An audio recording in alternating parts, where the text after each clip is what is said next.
So see the next example, fourth example. Understood the problem? Okay, నాకు question కూడా రాశానండి, మీకు text book కూడా అవసరం లేదు, ఇక్కడే చూసుకోండి. Find the roots of the quadratic equation x minus 1/3x is equal to 1/6. ఓకేనా, అక్కడ క్వశ్చన్ నేను స్పేస్ లేదని సరిగ్గా రాయలేదు, టెక్స్ట్ బుక్లో మీరు చూసుకొని రాసుకోండి క్వశ్చన్ నీట్గా, ఎందుకంటే అక్కడ మైనస్ అనేది డివిజన్కి ఖచ్చితంగా ఉండాలి, నేను అక్కడ రాయలేదు. ఓకేనా, టెక్స్ట్ బుక్స్ చూసి రాసుకోండి క్వశ్చన్. సో ఇక్కడ కూడా ఏం కనుక్కున్నాడు, రూట్సే. ఏ మెథడ్ అని ఇవ్వలేదు, అక్కడ ఫైండ్ ద రూట్స్ అన్నాడు, మెథడ్ ఏమని ఇవ్వలేదు. అంటే ఫ్యాక్టరేషన్ మెథడ్ అయినా చేసుకోవచ్చు, ఏ మెథడ్ అయినా చేసుకోవచ్చు. త్రీ మెథడ్స్లో ఫ్యాక్టరేషన్ మెథడే మనకి ఈజీ మెథడ్, అదే చేయండి ఎప్పుడైనా సరే. ఓకేనా, సో కానీ ఇక్కడ డివిజన్స్లో అంటే డినామినేటర్ సంథింగ్ ఇచ్చిన, డినామినేటర్ లేకుండా చూసుకోండి. సో ఎల్సిఎం తీసుకుంటున్నానండి 3x. సో క్రాస్ మల్టిప్లికేషన్ అని వేసుకోండి. ఎక్స్కి డినామినేటర్ ఏం లేకపోతే ఏముంటుందంటే 1. So do the cross multiplication or LCM. 3x అనేది ఎల్సిఎం తీసుకున్నాను. So 3x² minus 1/3x is equal to 1/6.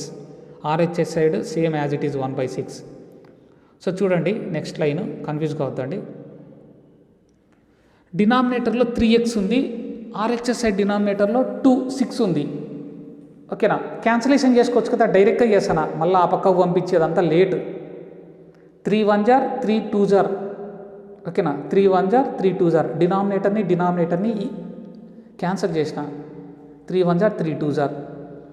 అంటే ఇంకా x 3 ప్లేస్లో ఏముంటుందండి, 1 ఉంటుంది, 1x అంటే ఎక్సే. 6 ప్లేస్లో ఏముంటుందండి 2, 3 1 జార్ 3 2 జార్. So 3x² minus 1/x is equal to 1/2. అర్థమైందా అండి? ఓకేనా, డూ ద క్రాస్ మల్టిప్లికేషన్.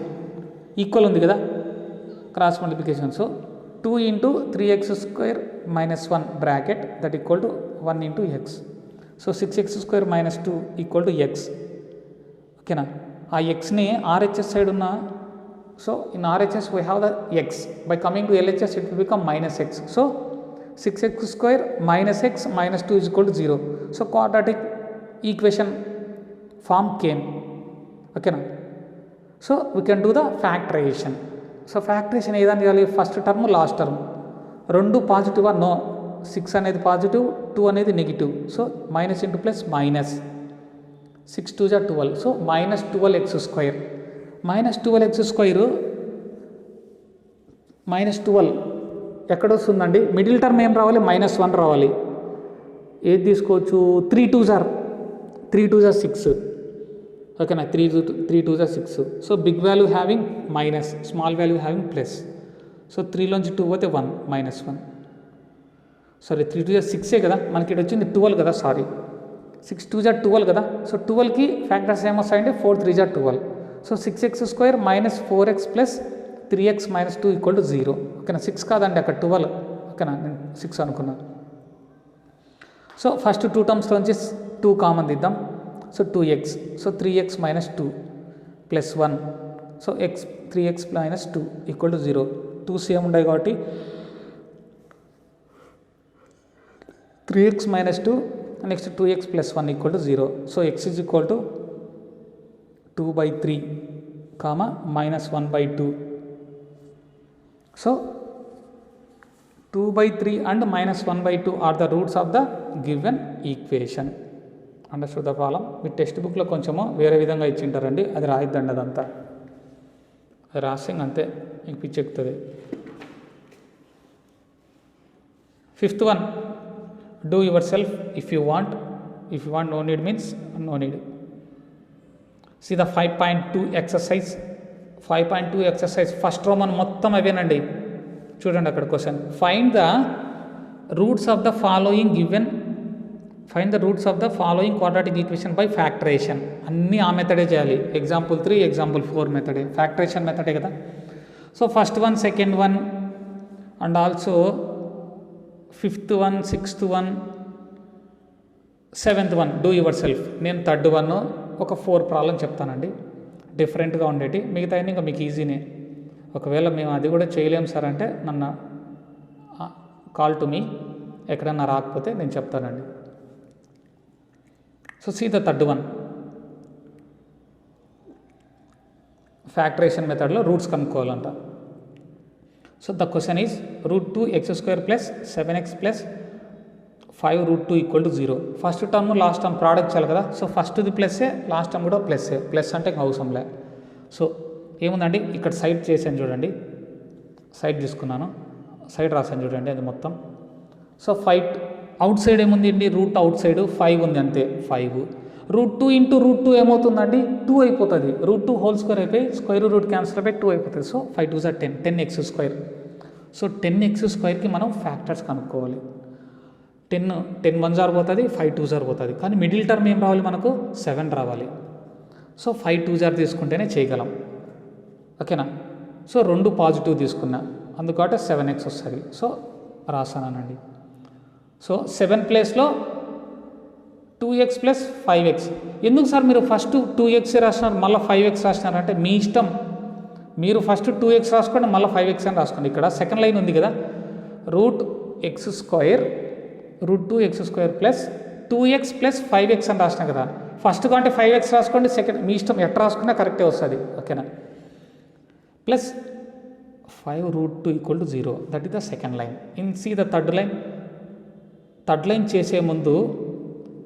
చేసే ముందు చూడండి, థర్డ్ లైన్లో √2x² as it is first term.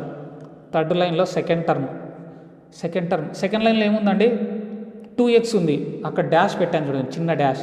ఆ 2x బదులు, ఆ 2 బదులు నేను ఏం రాసుకుంటున్నానంటే √2 × √2 రాసుకోవచ్చు. దాన్ని √2 × √2 రాసుకోవచ్చు, నో ప్రాబ్లం. మళ్ళీ ఏమవుతుంది, √2 హోల్² అయిపోయి స్క్వేర్ రూట్ క్యాన్సిల్ అయిపోయి 2నే వస్తుంది కదా. √2 × √2 రాసుకోవచ్చు, అయిపోయింది. నెక్స్ట్ ఇంకా సేమ్ క్వశ్చన్ అంతా అట్లే రాసేసిన, plus 5x plus 5 √2 = 0. So third లైన్లో సెకండ్ టర్మ్ మాత్రం చేంజ్ చేసిన, కంప్లీటెడ్. నెక్స్ట్ ఫస్ట్ 2 టర్మ్స్లోంచి √2 కామన్ తీయచ్చు కదా, ఆ √2 రావడానికి నేను అట్లా చేశానండి. సో √2 కామన్ తీసిన, రిమైనింగ్ ఏముంది, x² ప్లస్ ఇంకో √2 ఉంది సెకండ్ టర్మ్లో. సో √2. లాస్ట్ 2 టర్మ్స్లోంచి 5 కామన్ తీయచ్చు. So plus 5. So x plus √2 bracket close, that = 0. So 2 టర్మ్స్లోంచి 1 కామన్గా ఉంది కాబట్టి, so x plus √2, remaining √2x plus 5 = 0. So out side వస్తే ఏమవుతుందంటే x = -√2, -5/√2. అంతే కదండి. మీకు అక్కడేమో డౌట్ ఉంటే నన్ను అడగండి. సో 2 ఆన్సర్స్ వచ్చేసినాయి. So therefore -√2, -5/√2 are the roots of the given equation. Roots అన్నీ ఏంటో వస్తాయి, క్వాడ్రాటిక్లో 2నే వస్తాయి. సొల్యూషన్స్ అన్నీ 2నే కదా. క్వాడ్రాటిక్ ఈక్వేషన్లో ఎన్ని ఆన్సర్స్ వస్తాయంటే 2 వస్తాయి. ఓకేనా. సొల్యూషన్స్ అన్నీ అదే, రూట్స్ అన్నీ కూడా అదే.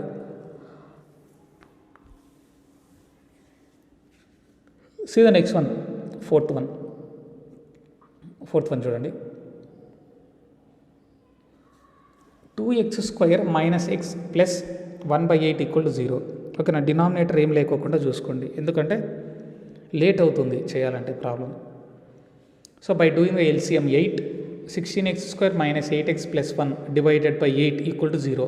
ఆ డివిజన్లో ఉన్న 8, ఓకేనా. In second line, in division, denominator 8 is there. By going to RHS, it will become 0 × 8. So it will become 0 only. So 16x² - 8x plus 1 = 0. So do the factorization. So 16 1 is 16, 4 4 is 16. So both numbers we are taking minus. So 16x² minus 4x minus 4x plus 1. చూడండి, minus into minus plus, 4 4 is 16 వచ్చింది. Product చేసింటే addition చేస్తే minus minus plus 8, big value, 2 big వాల్యూసే. So -8 వచ్చింది కదా. So అలా చూసుకోవాలండి, చూసుకొని చేయాలి. అన్నీ అలాగే చేసేస్తాను. ఎవరో ఒకరో ఇద్దరో కరెక్ట్ చేశారు. ఎవరో ఐ థింక్ రాజశ్రీ సుమదీపాయమో ఎవరో చేశారండి. 1 or 2 మెంబర్స్ చేశారు అంతే కరెక్ట్. సుమదీపాన ఎవరో నాకు గుర్తులేదు. రాజశ్రీ అయితే కరెక్ట్ చేసింది.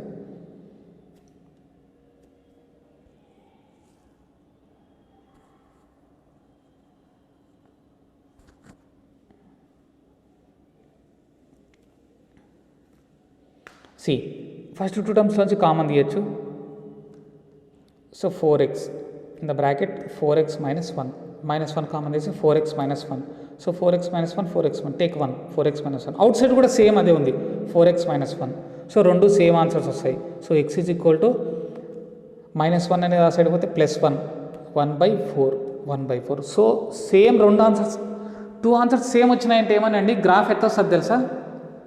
ఇక్కడ గ్రాఫ్ చూసి చెప్పొచ్చు అంతే, ఫ్యాక్టరేషన్ చేస్తే చాలు గ్రాఫ్ చెప్పొచ్చండి. గ్రాఫ్ ఎలా వస్తుంది తెలుసా? ఎక్స్ యాక్సిస్ని 1 టైం మాత్రమే టచ్ అవుతుంది గ్రాఫ్. మీకు ఆల్రెడీ చెప్పింటాను, గ్రాఫ్ 1 టైం మాత్రమే టచ్ అవుతుంది.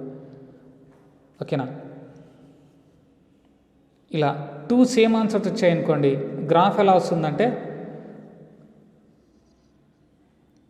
గ్రాఫ్ అనేది చూపిస్తానండి, 1 మినిట్, అది కూడా తెలుసుకోండి. ముందు ఈ ప్రాబ్లం కంప్లీట్ కానండి. సో దేర్ఫోర్ 1/4, 1/4 2 రాయాలండి are the roots of the given equation. దీని గ్రాఫ్ ఎలా వస్తుందో ఊరికే తెలుసుకోండి, ఊరికే అవసరం లేదు మనకి ఇక్కడ. సి హియర్ ఇలా వస్తుందండి గ్రాఫ్, తెలుసుకోండి. ఎందుకంటే పాలినామియల్స్లో వచ్చే గ్రాఫ్లు ఇవే, క్వాడ్రాటిక్ ఈక్వేషన్స్ కదా పాలినామియల్లో ఉండేది, ఊరికే తెలుసుకోండి. అంటే x ఈజ్ ఈక్వల్ టు 3,3నో ఇప్పుడు ఏమొచ్చింది మనకి x ఈజ్ ఈక్వల్ టు 1/4, 1/4 అట్లా సేమ్ ఆన్సర్స్ 2 ఆన్సర్స్ సేమ్ వచ్చినాయనుకో, ఎక్స్ యాక్సిస్ని ఒక్కసారి టచ్ అవుతుంది. ఎక్స్ యాక్సిస్ని చూడండి, ఆ కర్వ్ అనేది ఎలా వస్తుందండి మన గ్రాఫ్, పారాబోలానే కదా, దిస్ ఇస్ ద పారాబోలాస్. ఓకేనా? క్వాడ్రాటిక్ పాలినామియల్స్కి మనకి గ్రాఫ్ ఎలా వస్తుందంటే పారాబోలాస్. ఆ పారాబోలా అనేది ఎలా ఉంటుందంటే ఇలా ఉంటుంది, పారాబోలా యూ షేప్లో ఉంటుంది. సో ఎక్స్ యాక్సిస్ని ఓన్లీ 1 టైం మాత్రమే టచ్ అవుతుందని, ఈ 3లో ఏదైనా ఉండొచ్చు. ఓకేనా? 3 కరెక్టే కదా. సో ఎక్స్ యాక్సిస్ని 1 టైం మాత్రమే టచ్ అవుతుంది. So this is the graph. ఏదానికి గ్రాఫ్ అని చెప్పొచ్చు అండి?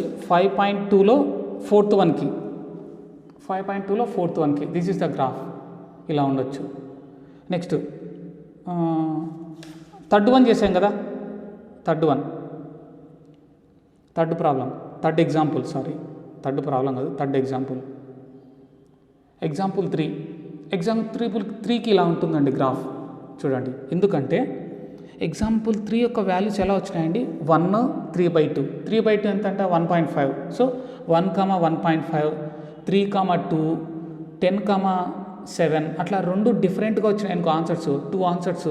గ్రాఫ్ ఇలా వస్తుందండి. అంటే ఎక్స్ యాక్సిస్ని 2 టైం టచ్ అవుతుంది కదా గ్రాఫ్ అనేది, చూడండి ఎక్స్ యాక్సిస్ని 2 టైం టచ్ అవుతుందండి. సో ఇలా ఉంటుంది పారాబోలా. అండర్స్టూడ్? చూసానే చెప్పేయచ్చు. ఎక్స్ వాల్యూస్ కన్నా డిఫరెంట్గా వస్తే 3, 4, 5, 6 అట్లా డిఫరెంట్గా వస్తే 2 టైమ్స్ టచ్ అవుతుంది ఎక్స్ యాక్సిస్ని పారాబోలా. ఒకవేళ X answers roots solutions answers కన్నా ఒకటే వచ్చిందనుకో, x is equal to 1, 1, x is equal to 5, 5 okay answer వస్తే కన్నా ఎక్స్ యాక్సిస్ని 1 టైం మాత్రమే టచ్ అవుతుందండి. So this is the graph. ఇది ఎక్కడా ఉండదు, 3 పేజెస్ తర్వాత మీ టెక్స్ట్ బుక్లోనే ఉంటుంది. ఓకేనా? ఈ చాప్టర్లోనే ఇలా ఉంటుందండి గ్రాఫ్ ఊరికే తెలుసుకోండి. ఇది ఎలా వస్తుందో మళ్ళీ చెప్దాము.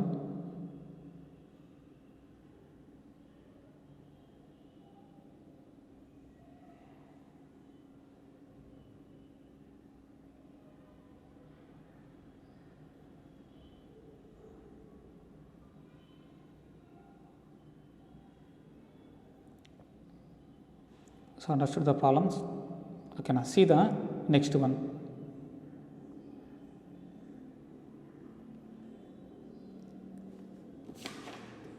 7th one, not 8th one చూడండి. See the 8th one, x minus 3/x is equal to 2. Remaining problems you only do. If you have doubt, ask for me. So take the LCM. So x square minus 3/x is equal to 2. Okay, now in second line,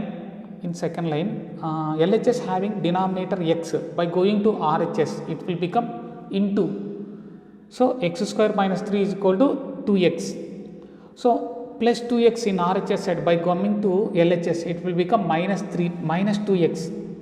Okay, now so see the 4th line, x square RHS side 2x unandi, by coming to LHS it will be minus 2x. So x square minus 2x minus 3 equal to 0. So they came in the quadratic ఈక్వేషన్లోకి వచ్చేసిందండి, ఆ ఫామ్లోకి వచ్చేసింది. Let us see 3 1s are 3. So x square minus 3 plus x minus 3 equal to 0. So first two terms నుంచి x common తీస్తే x minus 3 plus 1 into x minus 3 equal to 0. So x minus 3 into x plus 1 equal to 0. So x is equal to 3 comma minus 1. So 3 comma minus 1. So therefore 3 comma minus 1 are the roots of the given equation. See the last one చూడండి, 9th one. So 3 into x minus 4 whole square minus 5 into x minus 4 into bracket close that equal to 12. So x minus 4 whole square, that is in the form of a minus b whole square. So it will be written as 3 into a square plus b square minus 2ab. So x square plus 16 minus 8x bracket close. So minus inside minus 5 inside పంపిస్తున్నా. So minus 5 into x minus 5x minus 5 into minus 4, so plus 20 equal to 18. So ఈ 3ని కూడా inside పంపించేసే. So 3x square plus 48 minus 2 24x minus 5x plus 20. ఓకేనా? See 12 in RHS side by coming to LHS it will become minus 12 that equal to 0.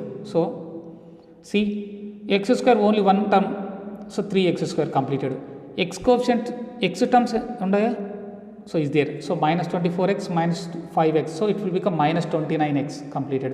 Constant 48 to 20 minus 19. So 68 minus 12 56. Big value having plus. So do the factorization. దీనికి factorization 56 into 3. 56 3s are 168. 168. ఆ 168 మనకు తెలియదండి. So do the LCM. 284s 242s 221s 3 7s. तो ఏ number పోతుందో చూసుకోవాలి, అక్కడే చూసుకోవాలి. 7 3s are 21 ఒక 8. అవే తీసుకొని ఏదో ఒక నెంబర్స్ని మల్టిప్లై చేస్తా చూసుకోవాలంతే. So 3x square minus 21x minus 8x plus 56 equal to 0. First two టర్మ్స్లోంచి take as 3 common. So 3x common తీయచ్చు. So x minus 7 remaining. So minus 8 common తీస్తే లాస్ట్ టూ టర్మ్స్లోంచి so x minus 8 equal to 0. So common as x minus 7 outside 3x minus 8. So it will become x is equal to 7 comma 8 by 3. So two values. So 7 comma 8 by 3 are the roots of the given equation. Okay, like that you want to do.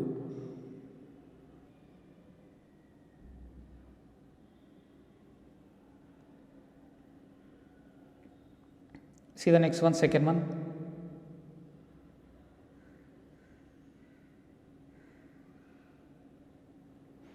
See in your textbooks, find two numbers whose sum is 27 and product is 128. అంటే దాని meaning ఏమండి అక్కడ text బుక్లో చూడండి, don't see on the screen. Two నెంబర్స్ని find out చేయాలంట. ఆ two నెంబర్స్ని యాడ్ చేస్తే సమ్ అంటే అదే కదా, యాడ్ చేస్తే 27 రావాలంట, ప్రోడక్ట్ చేస్తే 182 రావాలంట. ఓకేనా? So that is the question. So first number ఏమనుకుంటాను x, first number take as x, second number y. So sum చేసి ఆ టూ నెంబర్స్ని x plus y is equal to 27. ఓకేనా? I want only one term, ఏదో ఒక టర్మ్ని by moving to RHS. So y is equal to 27 minus x. So completed. So product చేస్తే 182. So product of the numbers is 182. So xy is equal to 182. So x ప్లేస్లో x అండి, y ప్లేస్లో substitute చేయొచ్చు కదా, 27 minus x. అంటే ఈ chapter మొత్తాన్ని ఒకే వేరియబుల్లోకి తెచ్చుకోవాలంతే. So by doing the product 27x minus x square is equal to 128. సి x స్క్వేర్కి నెగిటివ్ ఉంది అందుకని దాన్ని RHS సైడ్ పంపించేస్తాను ఆ టూ టర్మ్స్ని. సో ప్లస్ అయిపోతుంది, 27x అనేది మైనస్ అయిపోతుంది. So x square minus 27 plus 128 equal to 0. Do the factorization. So factors is 14 13s 182. So రెండింటిని యాడ్ చేస్తే 27. Big value have minus. So completed. So x take as common. So x minus 4 in the bracket close. Second two టర్మ్స్లోంచి minus 13. So x minus 14 equal to 0. So x is equal to 14 13. Okay, నా two numbers వచ్చినాయి కదా. Not 2 numbers రాలేదండి, only x value మనకు వచ్చింది. ఓకేనా, X value 14 అయితే y value ఏమవుతుందండి, ఇక్కడ సబ్స్టిట్యూట్ చేయాలి మీరు. అప్పుడు ఎక్స్ ఈజ్ ఈక్వల్ టు 14 ఒకసారి సబ్స్టిట్యూట్ చేయండి, అది వై వాల్యూలో. Y is equal to 27 minus x కదా, అలా సబ్స్టిట్యూట్ చేయాలి. సో ఎక్స్ ఒక ఆన్సర్ తీసుకోండి, x is equal to 14, second time x is equal to 13 తీసుకుంటే వై ఈజ్ ఈక్వల్ టు ఏమవుతుందండి, 27 minus x that equal to 13. So x is equal to 13 substitute చేస్తే y is equal 27 minus x 14, అంటే 13 substitute చేస్తే 14 వస్తుంది, 14 substitute చేస్తే 13 వస్తుంది. So therefore first number is 13 అనుకుంటే second number 14 అవుతుంది. ఒకవేళ ఫస్ట్ నెంబర్ 13 తీసుకుంటే సెకండ్ నెంబర్ 14, ఎలా రాసినా కరెక్టే. సో ద నెంబర్స్ ఆర్ 13, 14 లేదంటే 14, 13 ఏదైనా కరెక్టేనండి. So like that you want to do.